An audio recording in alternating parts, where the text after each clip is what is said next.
daughter-in-law called me a freeloader, so I canceled their 100K wedding, then heard screams outside. The microphone felt cold in my hand, a stark contrast to the boiling rage in my chest. Just moments before, I had heard my future daughter-in-law, the radiant bride in a dress worth more than most people's homes, call me a freeloader. Now, in front of 300 of Charleston's elite, I was about to cancel her $100,000 wedding. And that was just the beginning. Before we continue, please subscribe to the channel and let us know where you are listening in the comments. The grand ballroom of the Kiowa Island Resort was a masterpiece of southern opulence. Crystal chandeliers dripped light onto tables adorned with white roses and magnolia blossoms, their sweet, heavy scent mixing with the salty air drifting in from the Atlantic. The murmur of polite conversation and the clinking of champagne glasses created a symphony of wealth and privilege. To any observer, it was the perfect wedding, the union of two of Charleston's promising new generation, my son, Ethan, and his beautiful fiancée, Sophia. I sat at the head table, a silent queen in a kingdom I no longer recognized. I watched Sophia glide through the room, her smile as bright and flawless as the diamond on her finger. She was talking to a small group of investors, men in tailored suits whose eyes followed her with a mixture of admiration and calculation. Beside her stood Marcus Thorne, a man introduced to me as her uncle. He had a politician's handshake, but the eyes of a shark, cold, ancient, and always hungry. My son Ethan stood slightly behind them, his posture stiff, a fixed smile on his face that didn't reach his eyes. He looked less like a groom and more like a hostage. My gaze lingered on them. Something had felt wrong for weeks, a subtle dissonance beneath the surface of wedding plans and joyful pronouncements. It was in the way Ethan avoided my eyes, the way Sophia's talk of love was always interwoven with talk of business opportunities and strengthening partnerships. Then it happened. One of the investors, a man with a booming voice named Mr. Abernathy, gestured discreetly towards me. "And your mother-in-law, Sophia? Is she an investor in Charleston Horizons as well?" he asked, destined. Sophia let out a delicate laugh, a sound like tiny bells.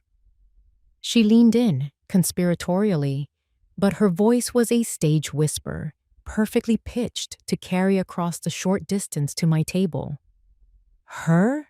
she said, the single word dripping with condescension. "Oh, she's just a freeloader, living off the family inheritance. Mom is just here for show.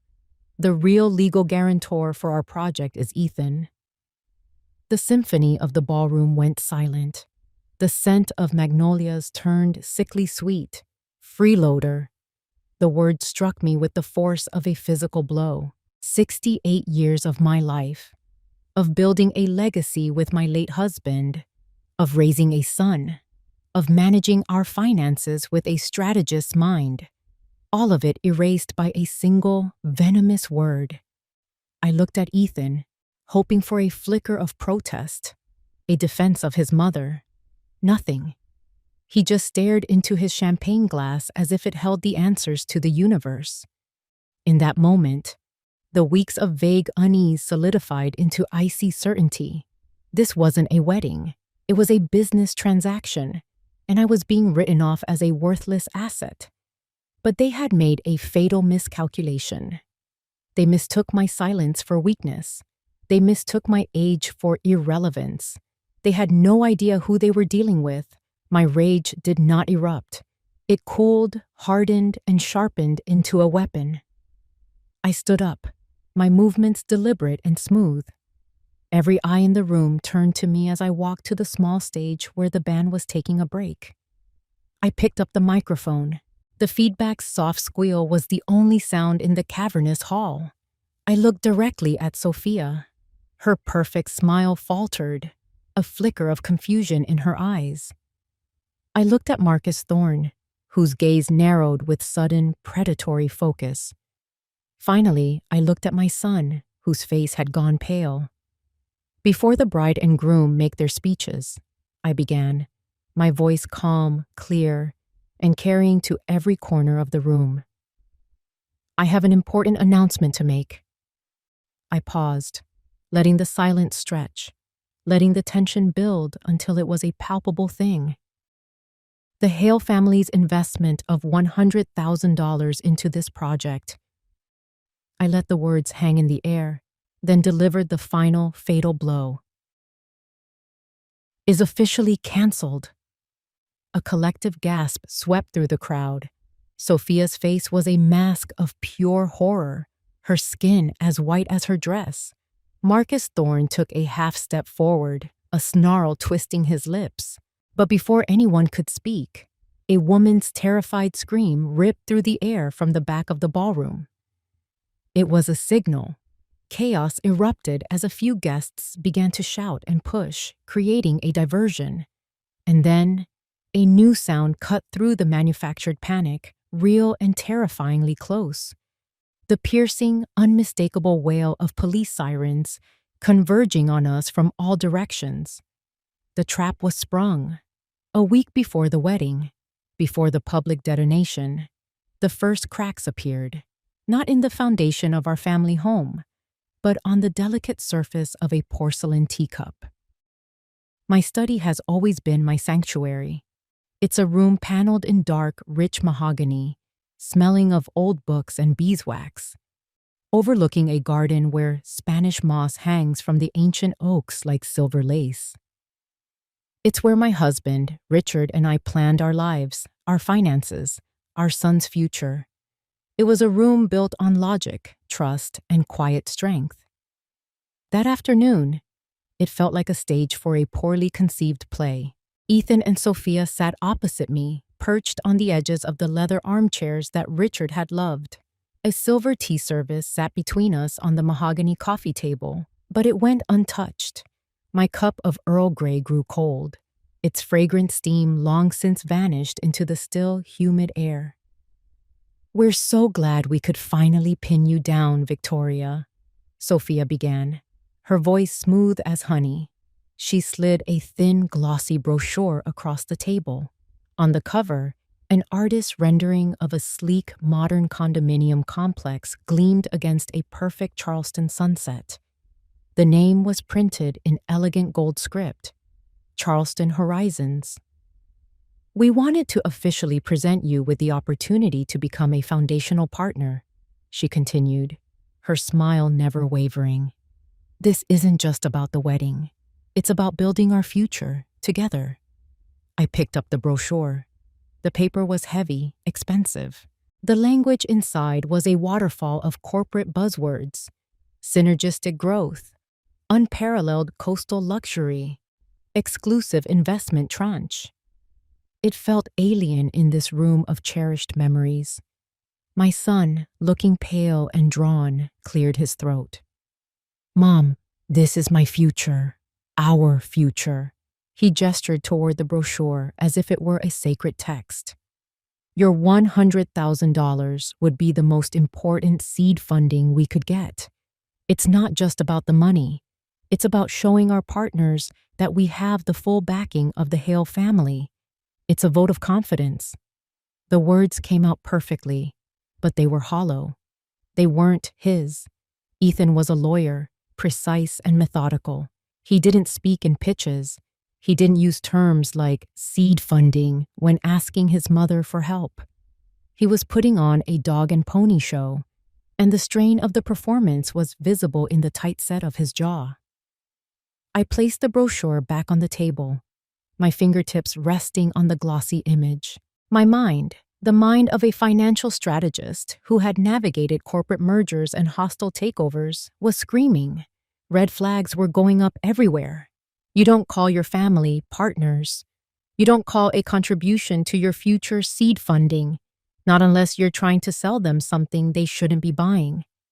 "It looks ambitious," I said, choosing my words carefully. I looked at Ethan, trying to catch his eye, to find my son behind the nervous facade. Tell me about the legal structure, Ethan. Who are the primary stakeholders? He flinched, a barely perceptible tightening around his eyes. It's all in the prospectus, Mom. Standard LLC. Very straightforward. He gestured vaguely toward a thin file Sophia had placed next to the brochure. He was deflecting, pushing paper at me instead of giving me a straight answer. Sophia jumped in smoothly, covering his hesitation.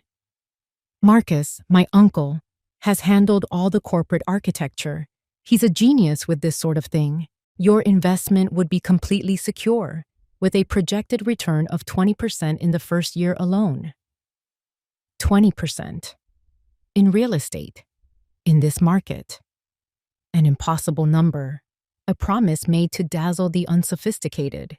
It was a carnival barker's promise, not a serious financial projection. Something smelled distinctly fishy. I let the silence hang in the room, thick and uncomfortable. I didn't need to read the fine print. I needed to read my son. He wouldn't meet my gaze, focusing instead on a loose thread on the arm of his chair. He was trapped, and whatever was trapping him was sitting right next to him, smiling her brilliant, predatory smile. I'll need some time to review these documents, I said finally, my voice even. This is a significant amount of money. Of course, Sophia said, though a flicker of annoyance crossed her face. Just know that the initial investment window closes the day of the wedding. We're hoping to make a grand announcement at the reception. It would be so meaningful to have you be a part of that. It was an ultimatum wrapped in a pretty bow, a threat disguised as an invitation. They left soon after, leaving the glossy brochure and the untouched tea behind. I stood at the window of my study, watching their new BMW crunch over the gravel driveway and disappear down the lane. The room felt cold, violated. They hadn't come for my blessing or my support. They had come for my signature on a check. They had come to pitch the matriarch, and in doing so, had treated me not as a mother, but as the first mark. The cracks on the teacup were invisible, but I could feel them spreading, and I knew, with a certainty that chilled me to the bone, that I had to find out what lay beneath. Sleep wouldn't come. I lay in my four-poster bed, the same bed I had shared with Richard for 40 years, and listened to the night sounds of the old house, the groan of the timbers settling, the whisper of the humid night air through the screens, and the rhythmic ticking of the grandfather clock in the hall below. It was a clock that had marked the hours of my life, the peaceful, the joyful, the grief-stricken. Tonight, its steady rhythm felt like a countdown to a disaster I couldn't yet name. The conversation from that afternoon played on a loop in my mind. Ethan's stilted performance, Sophia's saccharine poison, the impossible 20% return. It was a house of cards, and I was being asked to admire the architecture just before the whole thing came tumbling down. Giving up on sleep, I slipped out of bed, pulling on a silk robe.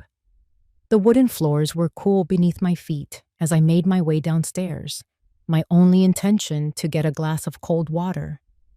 The house was dark, steeped in shadows and moonlight that filtered through the tall, mullioned windows. As I reached the bottom of the grand staircase, I froze. A sliver of light escaped from beneath the door of the drawing room, a room Sophia had claimed as her de facto office for wedding planning, and I could hear a voice, her voice, but stripped of its usual honeyed warmth. This was a different Sophia, one I had never heard before. Her voice was low, sharp, and laced with a cold fury. I crept closer, my heart beginning to hammer against my ribs. The old adage says that the walls have ears, but that night, I was the ears. I pressed myself into the shadows of the hallway, just beside the heavy oak door. "I don't care what you have to do. You make it happen," she hissed into the phone. There was a pause. "No, you listen to me. I'm the one with my neck on the line here. I got him to do it." My blood ran cold. Him? She had to be talking about Ethan. Everything is ready, she continued, her voice dropping even lower, thick with menace. Ethan has completed the entire legal framework for Charleston Horizons. The paperwork is clean, ironclad. He's good. I'll give him that. The wedding is the final net. We have 300 of the wealthiest people in the Low Country walking into our parlor, ready to be charmed. We will walk out of there with commitments for at least $10 million. My breath caught in my throat. This was so much bigger than my $100,000. This was a full-blown con, and my son was the architect of its legitimacy. Just make sure your people are ready, Sophia snapped. And you'd better be there. I don't trust you as far as I can throw you, Marcus. Marcus, the uncle. The man with the shark's eyes. There was a longer pause. I could hear the faint, tinny sound of his voice on the other end. When Sophia spoke again, all the fury was gone, replaced by a raw, chilling fear. "Don't you dare threaten me," she whispered, and the sound was more terrifying than her anger. "You know what I have riding on this.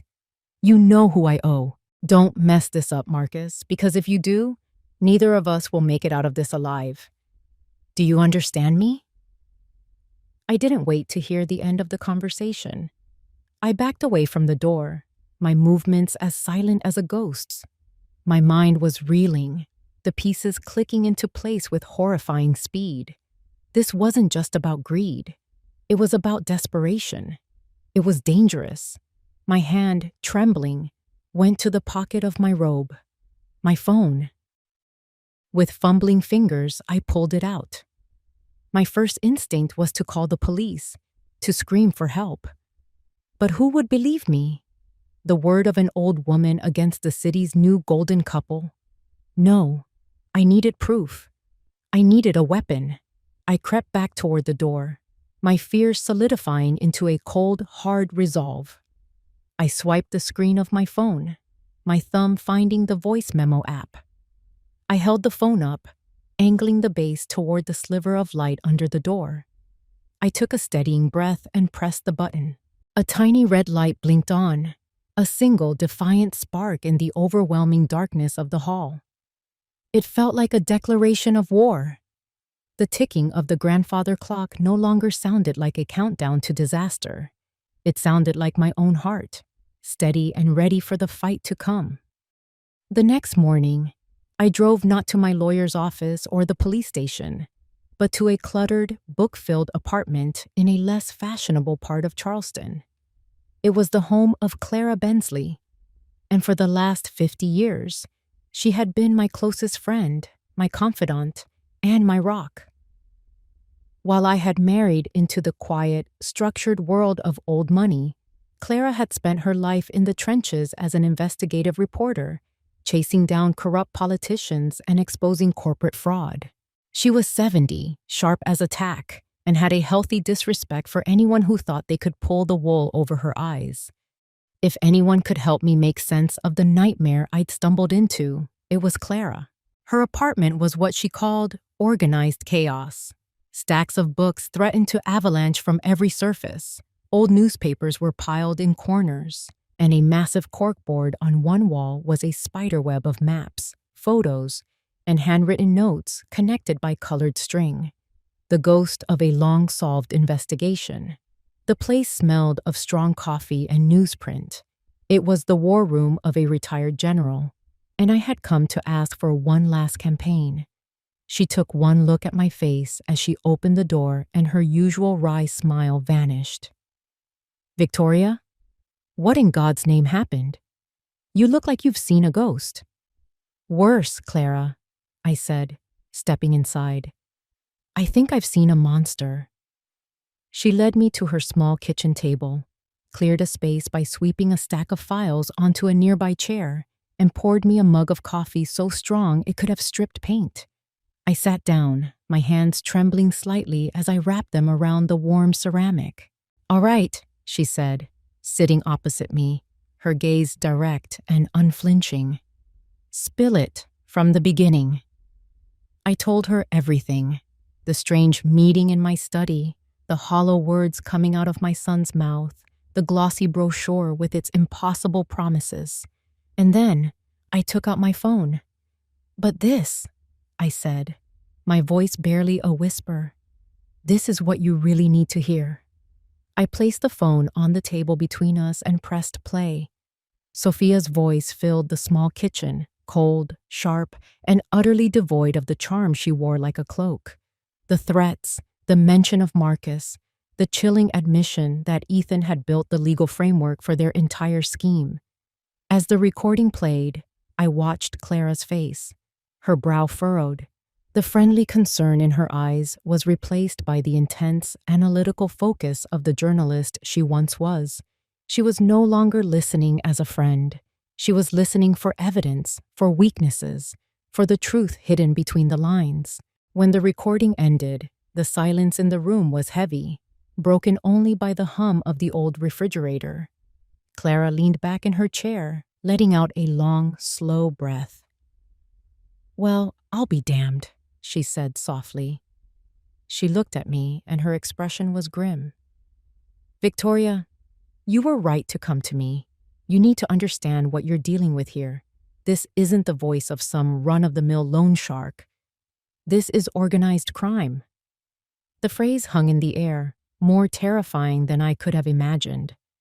This wasn't just a greedy girl trying to swindle her mother-in-law. This was something far darker, with tentacles reaching into places I couldn't even fathom. The way she talks about Marcus, the fear in her voice when she says, "Neither of us will make it out of this alive." She's not the one pulling the strings, Victoria. She's a pawn, maybe even a victim herself, caught in something way over her head. Clara tapped a finger on the table. "And they've got their hooks so deep into Ethan that he's doing their dirty work for them." A wave of despair washed over me, but Clara's energy was infectious. The worried friend was gone, and in her place was the investigator. Her eyes gleamed with a familiar fire. "This isn't the time to fall apart," she said, her voice firm. "This is the time to fight back. They think you're a doddering old woman, a freeloader. It's time we showed them what this freeloader can do." The atmosphere in the room shifted. My fear didn't vanish, but it was joined by something else. Resolve. This was no longer just my kitchen table. It was a command center. The desk lamp cast a harsh light on Clara's face, highlighting the determined set of her jaw and the sharp intelligence in her eyes. She looked exactly as the outline described, a general planning her first move. "Okay," I said, my voice stronger now. "What do we do?"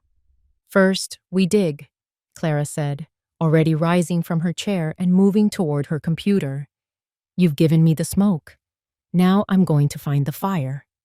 I still have some old contacts, a few cybersecurity wizards who owe me a favor or two. They can stay hidden in the weeds and dig into anything with a digital footprint. Give me the names. Marcus Thorne and Charleston Horizons." She scribbled them on a notepad. "I'll find out if they're real, who's behind them, and where the money is flowing. We're going to turn over every single rock until we find the snakes hiding underneath."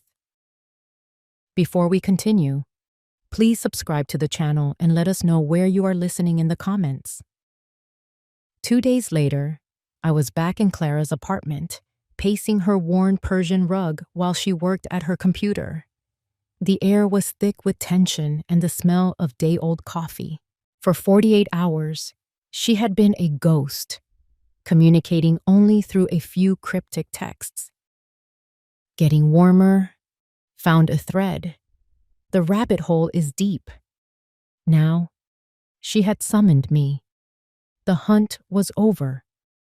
"Sit down, Victoria," she said without turning from the screen. "You're going to want to be sitting for this." I took the chair beside her desk. Her screen was a dizzying maze of diagrams and flow charts, boxes connected by a web of lines that looked like a madman's genealogy chart. In the center was a box labeled Charleston Horizons, LLC.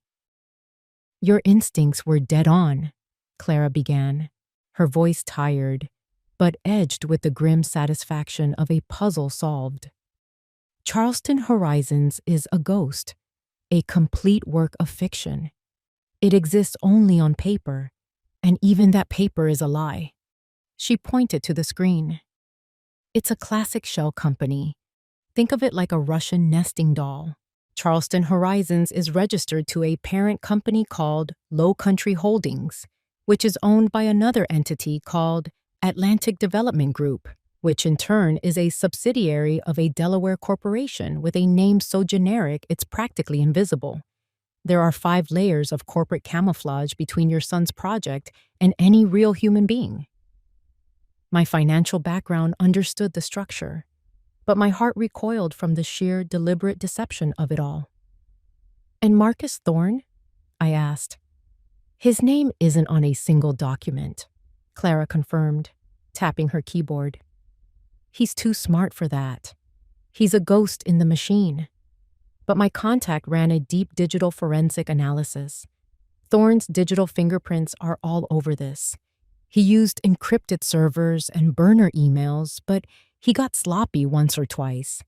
He's the one pulling the strings, no doubt about it. He's built a fortress of lies to hide behind. I felt a cold dread seep into my bones. This was more sophisticated, more sinister than I had imagined. So the whole thing is a scam. They take the investors' money and just disappear? That's part of it, Clara said, her expression darkening. But it's worse than that.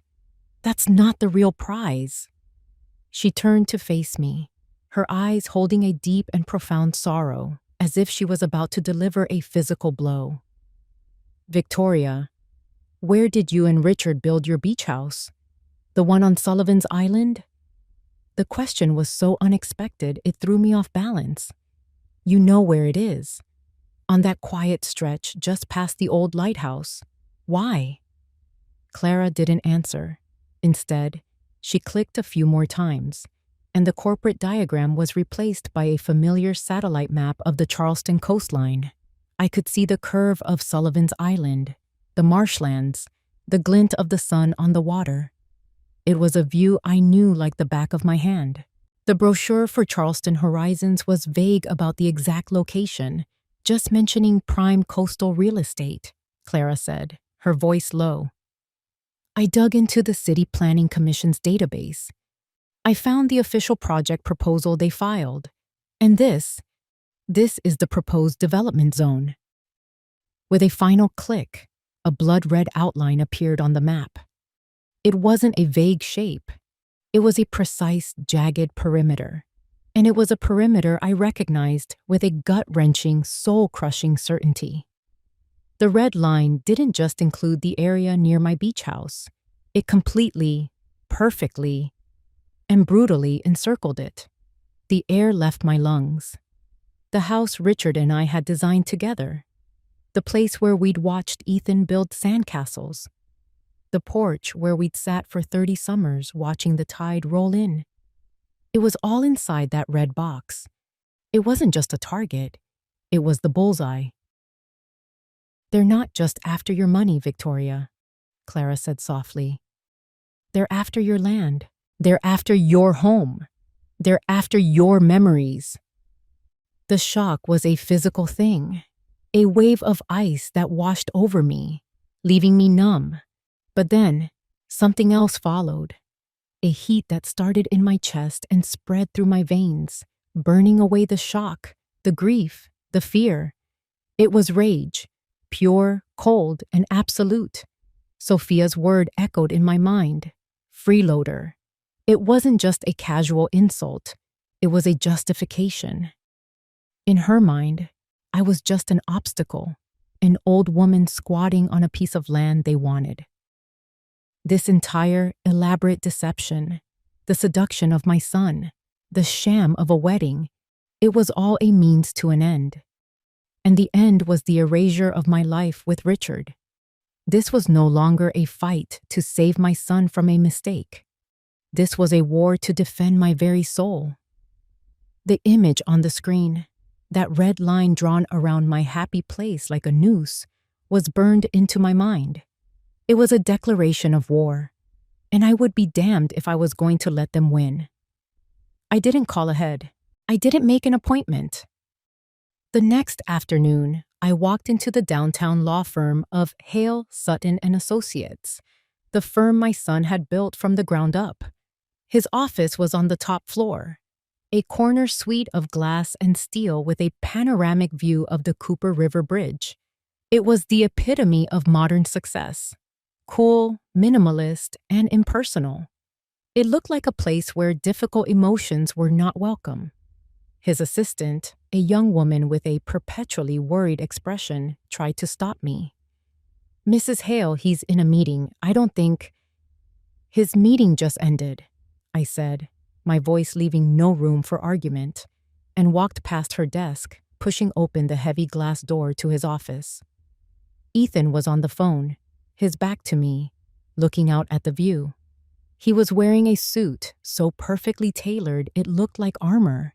He turned as I entered, a flash of annoyance on his face that quickly morphed into alarm when he saw my expression. "Mom, what are you doing here?" he said, quickly ending his call. "Is everything okay?" I didn't answer.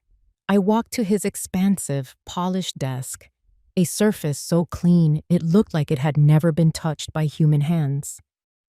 From my leather portfolio, I took out 2 documents. I placed the first one in the center of the desk. Clara's intricate diagram of the shell companies, the web of deceit with Charleston Horizons at its heart. Then I placed the second document beside it, the satellite map with that brutal red line drawn around our home on Sullivan's Island. I said nothing. I just stood there, letting the evidence speak for itself. Ethan stared at the papers. The color drained from his face, leaving it a sickly, ashen gray. His carefully constructed composure shattered like the glass walls around us. He sank into his expensive leather chair, his eyes wide with a dawning animal terror. He looked from the map to my face and back again. The armor was gone. All I saw was my little boy, caught in a lie too big to escape. "How?" he whispered, his voice cracking. "How did you find this?" "That doesn't matter, Ethan," I said, my voice quiet but as hard as steel. "What matters is that I know. I know it's all a lie. The shell companies, the fake project, the plan to take our home." I leaned forward, my hands flat on his desk. "What I don't know is why. Why would you do this? Why would you help them try to destroy your own family's legacy?" That's when he broke. The fight went out of him completely. He buried his face in his hands, and a dry, racking sob escaped his lips. It was a sound of such profound despair it nearly broke my heart, but I held my ground. I needed the truth, all of it. "I was trapped, Mom," he choked out, his words muffled by his hands. "I didn't have a choice." "There is always a choice, Ethan." He looked up, his eyes red-rimmed and swimming with tears. "Not this time. You don't understand." He took a shuddering breath and began to confess, the words tumbling out in a torrent of long-suppressed fear and shame. Years ago, when he was a junior associate, he had made a mistake, a terrible one. He'd missed a filing deadline in a major corporate lawsuit, a simple clerical error that had cost his client millions of dollars. It was the kind of mistake that ends a career before it even begins. He was terrified, ready to confess and accept the consequences. But then Marcus Thorne had appeared. At the time, Thorne was a consultant for the opposing firm. He'd discovered Ethan's mistake, but instead of exposing him, he'd offered a deal. He made the problem disappear, using his connections to bury the error so deeply no one would ever find it. In return, he kept the original damning evidence of Ethan's malpractice. It was the devil's bargain, and Ethan, young and terrified, had shaken his hand. "He's had it hanging over my head ever since." Ethan whispered, staring at nothing. A constant threat. He never asked for anything, not for years. I thought I was free. But then I met Sophia. Sophia knew Marcus. She was in deep with him, owing him a fortune she couldn't repay. And she knew about the skeleton in Ethan's closet. She was the one who came to him with the Charleston Horizons plan. It was her idea, but it was Marcus's muscle. They forced him to do it. They told him if he didn't use his legal expertise to make their fraudulent scheme look legitimate, that career-ending mistake from a decade ago would suddenly find its way into the hands of the State Bar Association. "He would have ruined me, Mom," Ethan cried, tears now streaming down his face. "Everything I've built. It would have been gone. They backed me into a corner. I had to do it. I had to." I looked at my son, the successful lawyer in his glass tower, and saw a man in a cage built of one past mistake and a mountain of fear. My anger at his betrayal was still there, a cold, hard knot in my stomach. But it was now entangled with an aching, profound sorrow. He was my son, brilliant and accomplished, but also weak and compromised. He was a victim as much as he was a conspirator. The opulent office, once a symbol of his success, now felt suffocating, like the most luxurious prison cell in the world. And I knew, with absolute certainty, that I was the only one who held the key. Clara didn't set up a meeting at a police station or a sterile federal building. She knew better. She chose a small, unassuming coffee shop tucked away in a historic alley, the kind of place tourists never find. It smelled of roasted chicory and old wood, and its dark, quiet corners were perfect for conversations that needed to stay off the record. I arrived first, choosing a booth in the back. A few minutes later, Clara came in, followed by a man who did not fit the Charleston scenery. He was in his late 40s, with a no-nonsense haircut, a plain gray suit that didn't quite belong among the local seersucker and linen, and eyes that missed nothing. He had the weary, patient look of a man who had seen every lie the world had to offer. "Victoria, this is Special Agent Davis," Clara said, making the introductions. "He specializes in white-collar crime." Davis shook my hand. His grip was firm, his expression neutral. "Mrs. Hale, thank you for meeting me. Clara tells me you've run into some trouble." He was being polite, but I could read between the lines. To him, I was likely another wealthy widow being taken for a ride by a charming predator. A sad but common story. It was time to change the narrative. I didn't waste time on pleasantries. I opened my portfolio on the table and laid everything out in order, just like I would have for a corporate board meeting. The recording of Sophia's call, the labyrinthine chart of shell companies Clara had uncovered, the map with the red line strangling our beach house. And finally, I told him about Ethan, about the blackmail, the fear, the coercion. I laid the whole rotten affair bare on the table between the sugar packets and the cream. Davis listened without interruption, his gaze fixed on me, his face unreadable. He picked up the printout of the corporate structure, his eyes scanning the layers of deceit with professional interest. When I finished, he was silent for a long moment, steepling his fingers. "This is extensive," he said, his tone shifting from polite detachment to genuine engagement. "The shell companies, the blackmail angle, this is a much bigger fish than we thought. Marcus Thorne has been on our radar for a while, but he's slippery. We've never been able to make anything stick." He looked at the evidence again. "With this, we can move. We can get warrants, freeze the accounts, shut the whole thing down before the wedding." He was offering me the logical solution, the safe one, the one where the authorities step in and take over. But as he said the words, a different plan, one that had been crystallizing in my mind since Ethan's confession, came into sharp focus. Shutting it down now would catch the foot soldiers, maybe even Sophia. But the true architect, Marcus Thorne, would likely slip away into the shadows, leaving my son's reputation in ruins and my family name dragged through the mud. I wasn't interested in simply stopping them. I was interested in destroying them. No, I said. Agent Davis raised an eyebrow. No? If you move now, Thorne will bolt. He'll burn the evidence and disappear, I said, my voice steady. You'll cut the head off the snake, but the body will still be twitching. Ethan will be exposed as a co-conspirator, and Thorne will get away clean. I won't let that happen. Clara looked at me, a slow smile spreading across her face. She knew what was coming. What are you proposing, Mrs. Hale? Davis asked, leaning forward, his professional curiosity piqued. This was the moment, the pivot from victim to player. I was no longer a pawn in their game. I was changing the board. I'm proposing we let them hang themselves, I said. Let the wedding happen. Let them gather all their potential investors in one room. Let them think they've won, that the final piece of their plan is falling into place. I looked him directly in the eye.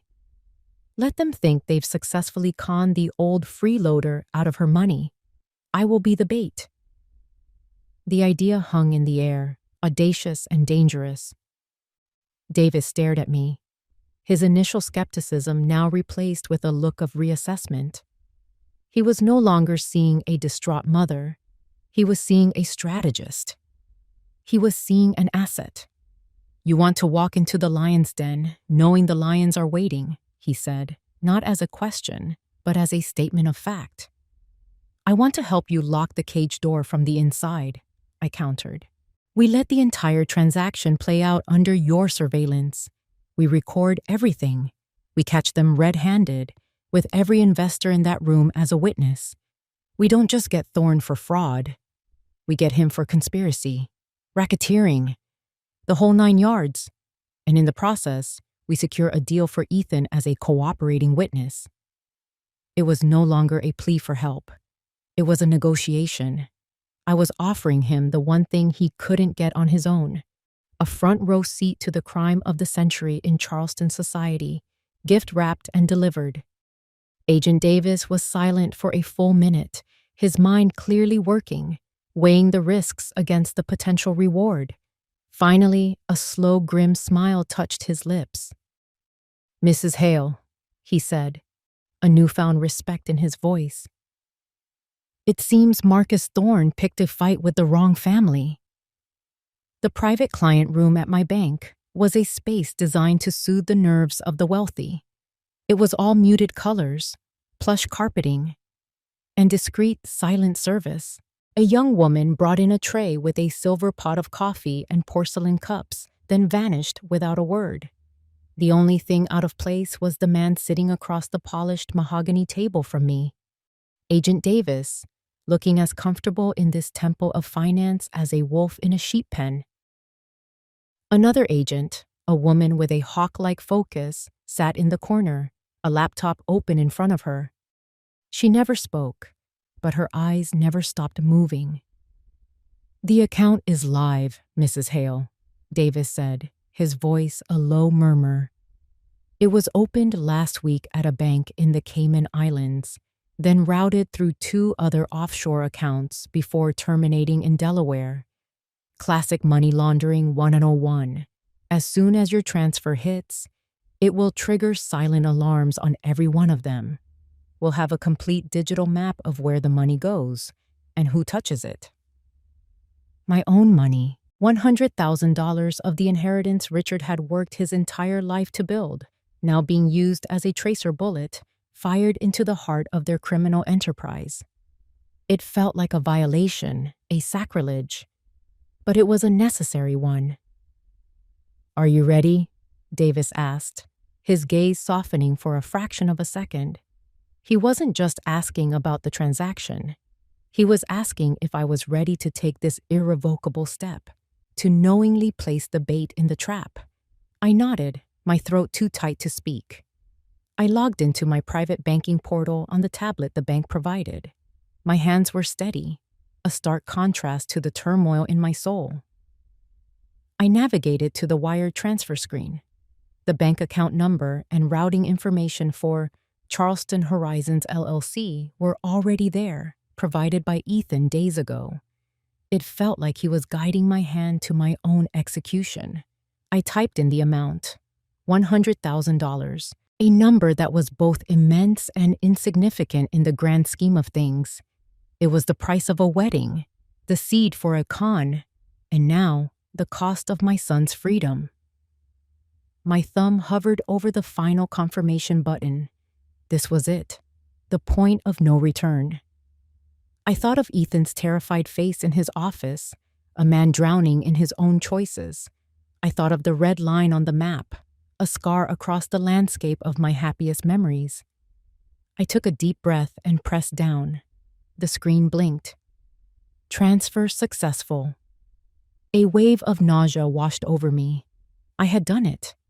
The trap was set. The female agent in the corner spoke for the first time, her voice crisp and professional. The transfer is confirmed. It just hit the Cayman account. They're moving it already. They're fast. Now for phase 2, Davis said, sliding a burner phone across the table. It was small, black, and untraceable. The call. They'll be expecting to hear from you. Sophia will have told Ethan to look for the confirmation. You need to sell this, Mrs. Hale. You need to sound like you've given up the fight. This was the part I dreaded most. Lying to my son. It felt more dishonest than the wire transfer, more treacherous than the entire sting operation. I was about to use his love for me as a weapon against him. I took the phone. The plastic felt cheap and foreign in my hand. Davis had already dialed the number. I pressed the call button and raised it to my ear. It rang twice before he picked up. Mom? Ethan's voice was tense, wary. I took a moment, letting out a long, shaky sigh I didn't have to fake. I pitched my voice to sound weary, defeated, the voice of a mother who had fought and lost. Ethan, I said, my voice raspy with unshed tears. It's done. I've transferred the money. There was a palpable silence on the other end of the line, then a soft exhale of breath. It was a sound of pure relief. It twisted like a knife in my gut. Mom, thank you, he stammered. You don't know what this means. This is the right thing for everyone. I don't know what it is anymore, Ethan, I replied, letting my voice crack. I'm tired of fighting. I just want my son to be happy. I just want this to be over. I let a sob catch in my throat. I hope this investment gives you the future you and Sophia want. That's all a mother can ask for. It will, Mom.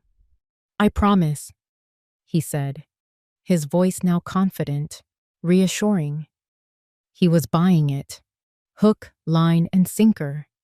He truly believed he had won, that he had successfully managed his difficult old-fashioned mother. I'll see you at the wedding, dear, I whispered. Just be happy. I ended the call before he could hear the sob that finally broke free. I placed the burner phone back on the table and buried my face in my hands. The room was silent, except for the sound of my own quiet grief. I had played my part. I had lied to my son, convincingly and cruelly, and in doing so, I had just sealed his fate. And theirs. 15 minutes. That's how long I had until the curtain rose on the final act. From my seat at the head table, I had a perfect view of the entire ballroom. It was a sea of glittering gowns, starched tuxedos, and the soft glow of 1,000 candles. To the unsuspecting eye, it was a fairy tale. To me, it was a battlefield, and I was watching the enemy's final confident maneuvers before the ambush.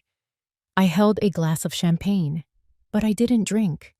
The cool, slender stem was an anchor in the storm of my emotions. It was a prop, a symbol of the role I was playing. The serene, perhaps slightly melancholic, mother of the groom. Inside, my nerves were stretched as tight as piano wire. Every sense was heightened. I was no longer just a guest. I was a hunter, and the whole glittering room was my blind.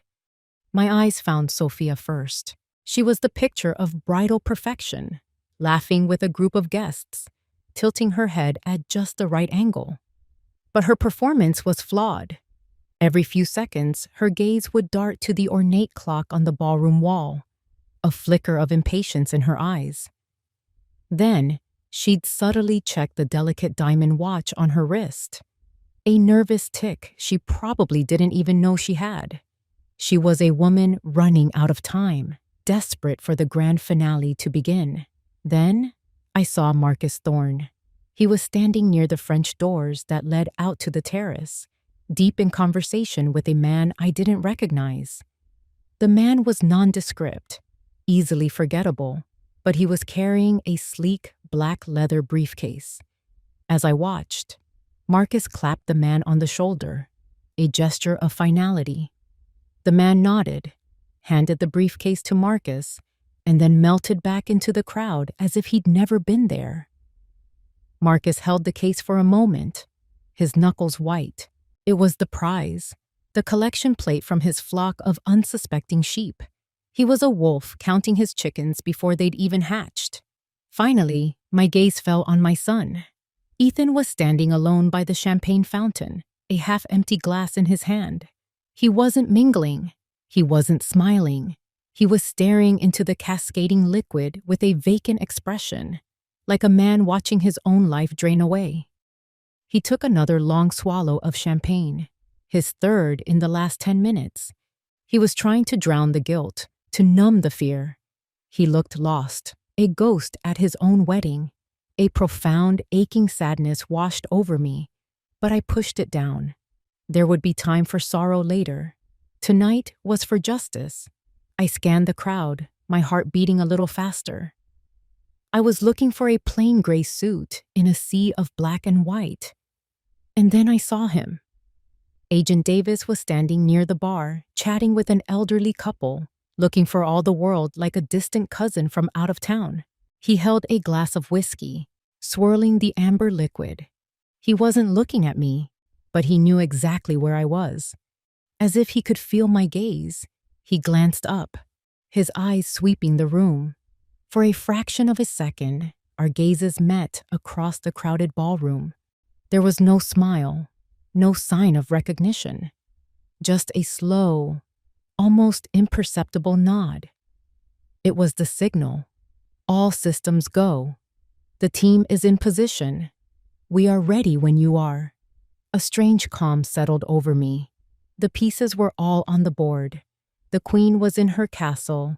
The sharks were circling. The pawn was drowning his sorrows, and the cavalry was waiting just outside the gates. All that was left was the signal to charge. I took a slow, deliberate breath, the scent of roses and betrayal filling my lungs. I placed the untouched champagne glass back on the table.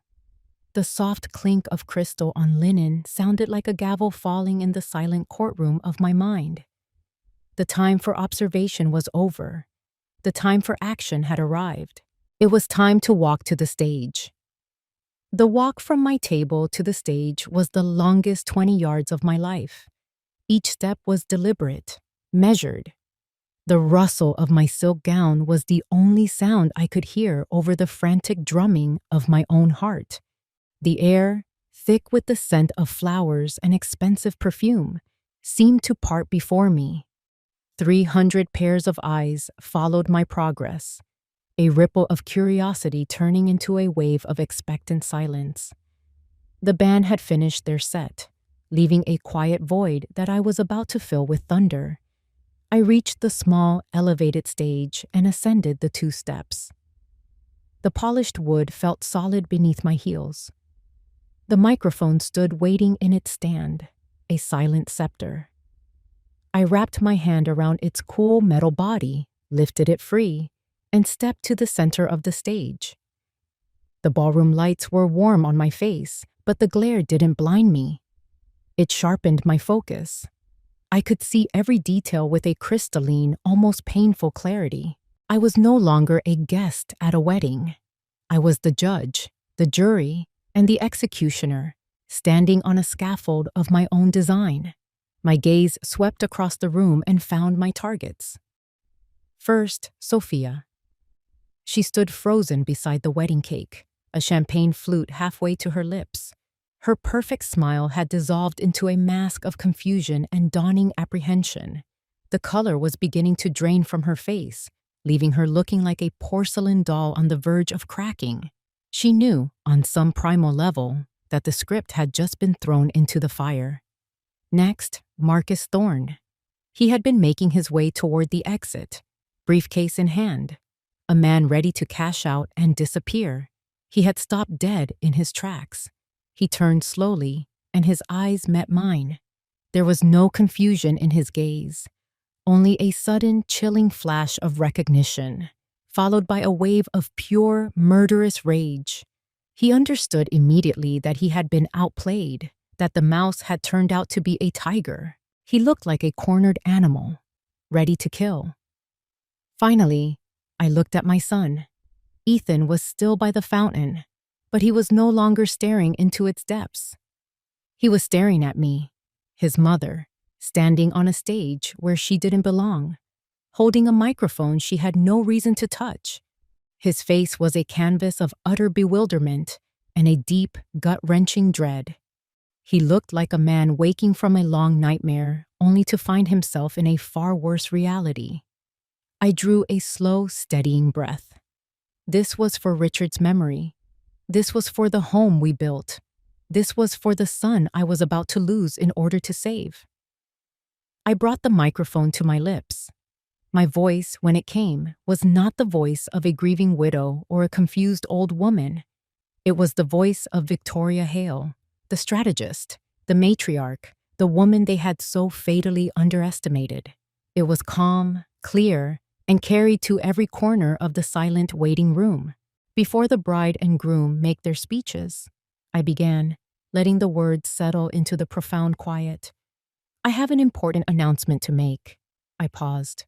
The silence in the room was no longer just an absence of noise. It was a physical presence, a heavy blanket of tension that smothered every whisper, every breath. I could feel 300 heartbeats hanging on my next words. I looked directly at Sophia, then let my gaze slide to Marcus, and finally I settled on my son, Ethan. I held his terrified gaze for a beat, a silent apology for the public destruction I was about to unleash. Then, I delivered the line. The one I had rehearsed in my mind 1,000 times. The words were not shouted. They were spoken with a precise, surgical coldness. The Hale family's investment of $100,000 into this project. I let the phrase hang in the air, a death sentence awaiting its final word. I watched Sophia's hand tremble, champagne sloshing over the rim of her glass. I saw Marcus take a half-step forward, his body coiled like a snake ready to strike. Is officially cancelled. The final 2 words landed with the force of a gunshot. A collective, audible gasp swept through the ballroom. It was a sound of pure shock. For a moment, no one moved. It was a perfect tableau of disbelief. Then, I saw it. Sophia's face crumpled, the carefully constructed mask of the beautiful bride shattering into a million pieces, revealing the terrified, trapped girl beneath. Ethan staggered back a step, his hand flying to his mouth as if to stifle a cry, his eyes wide with the horror of total, absolute ruin. The carefully built house of cards hadn't just been touched. It had been obliterated by a hurricane. And I was the storm. For a heartbeat, the world remained frozen in that perfect tableau of shock. Then, all hell broke loose. Just as planned, a woman shrieked near the terrace doors. It was a high, theatrical sound, immediately followed by the crash of a champagne tower, sending a cascade of crystal and golden liquid across the marble floor. A man shouted. Another table was overturned, and suddenly a pocket of manufactured chaos erupted in the back of the room. It was Marcus's exit strategy, a classic misdirection, a smokescreen of panic designed to draw every eye while he slipped out the back. I saw him move. He didn't run. He was too disciplined for that. With the briefcase clutched in his hand, he began a swift, purposeful walk toward the confusion, his face a mask of cold fury. He was already calculating his next move, planning his escape. He was 3 steps from the door. He never made the 4th. The grand double doors of the ballroom didn't just open. They exploded inward. At the same time, the terrace doors and every service entrance were thrown wide. Men and women in dark blue tactical gear with the letters FBI emblazoned in stark white across their chests swarmed into the room from every conceivable angle. They moved with a silent, synchronized efficiency that was far more terrifying than the fake pandemonium. FBI, nobody move! The command, amplified by a bullhorn, cut through the air, instantly silencing the screams of the guests and the staged shouts of Marcus's accomplices. Hands where I can see them! The wedding guests froze, a mixture of terror and utter confusion on their faces. Marcus Thorne stopped dead in his tracks, his escape route now blocked by 2 agents built like brick walls. The jig was up. He looked from the agents to the stage, and his eyes locked with mine one last time. If looks could kill, I would have been struck down by lightning. He didn't struggle. He simply let the briefcase drop to the floor with a dull thud, a flicker of something like respect, or perhaps pure hatred, in his cold eyes before an agent slammed him against the wall. My gaze shifted to Sophia. She wasn't trying to run. She was simply standing amidst the wreckage of the champagne tower, her white dress stained, looking like a ghost haunting the scene of her own demise. She stared at the agents as they approached her, her mouth slightly agape, her mind clearly unable to process the speed of her downfall. An agent, a woman with a grimly professional face, took her by the arm.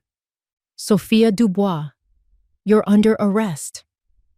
As the cold steel of the handcuffs snapped around her delicate wrists, Sophia's legs gave out. She didn't scream or cry. She simply collapsed, a marionette whose strings had been cut, sinking into a heap of ruined silk and shattered dreams. Through it all, I remained on the stage, the microphone still clutched in my hand. I was an island of stillness in a sea of controlled chaos. My face was a mask of stone, revealing nothing of the hurricane of emotions raging within me. I felt a grim, icy satisfaction at seeing Marcus and Sophia brought to justice, but it was a hollow victory because my eyes were searching for my son. I found him. He hadn't moved. He was still standing by the fountain, a statue amidst the swirling agents and terrified guests. He was staring at Sophia as she was led away, then at Marcus, his face a wasteland of disbelief. He looked like a man who had been in a car crash and was only just beginning to realize the extent of his injuries. Then Agent Davis emerged from the crowd. He walked directly to Ethan, his expression not triumphant, but deeply, profoundly weary. He stopped in front of my son. "Ethan Hale," Davis said, his voice quiet but carrying in the suddenly hushed room. "You are under arrest for conspiracy to commit wire fraud and forgery." Ethan didn't protest. He didn't argue. He just slowly raised his wrists, an act of quiet, absolute surrender. The sharp metallic click of the handcuffs locking into place was the loudest sound I had ever heard. It was the sound of my son's life breaking in two. He looked up then, over the heads of the agents and the stunned guests, and his eyes found mine. In them, I saw no anger, no betrayal, only a bottomless, heartbreaking despair, and a flicker of something else. Understanding. He finally understood the choice I had made. I stood motionless on my gilded stage, a queen surveying her victory. I had won. I had protected our legacy. I had exposed the predators. But the price of that victory was standing right before me, being led away in handcuffs. The cost was my own son, and in that moment, it felt like I hadn't won at all. I had simply lost in a different way.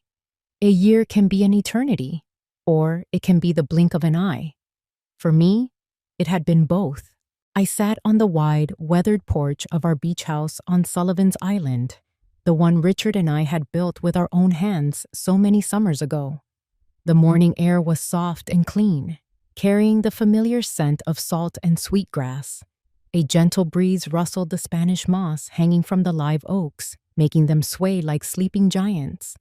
Beside me, Clara held a steaming mug of coffee, her comfortable silence a testament to a friendship that needed no words.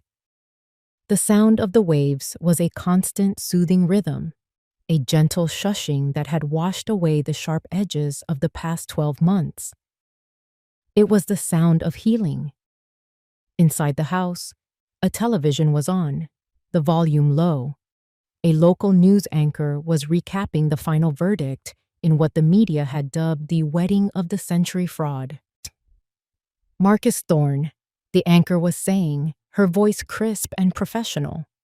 The mastermind behind the sophisticated Charleston Horizons real estate scheme was sentenced yesterday to 25 years in federal prison without the possibility of parole. His accomplice, Sophia Dubois, received a lesser sentence of 5 years for her cooperation with the prosecution. Thanks to the early intervention of the FBI and the Hale family, nearly 80% of the targeted investment funds were recovered. Clara reached for the remote, and the anchor's voice vanished, leaving only the sound of the sea. The war was officially over. The dragons had been slain. In my lap, my hands rested on a piece of paper. It was a letter, its creases softened from being unfolded and read 100 times. The paper was thin, almost translucent in places, and the ink was slightly blurred, as if it had been written through tears. It was from Ethan. He wasn't in a prison cell. His cooperation, his genuine remorse, and perhaps a bit of the lingering respect for the Hale family name had earned him a deal. He'd served 6 months in a minimum security facility and was now completing 2 years of mandatory community service. He had lost his license to practice corporate law, a punishment he had accepted with a quiet dignity I hadn't seen in him for years. I smoothed the letter out, my eyes tracing the familiar lines of his handwriting. "Mom," it began, "the sun is rising over the city, but it's different here. I see it through the window of the legal aid clinic before the first clients arrive. These people, they come in with the weight of the world on their shoulders, fighting evictions, trying to get disability, just looking for a fair shake. I can't take their cases to court, but I can do the research. I can draft the documents. I can listen.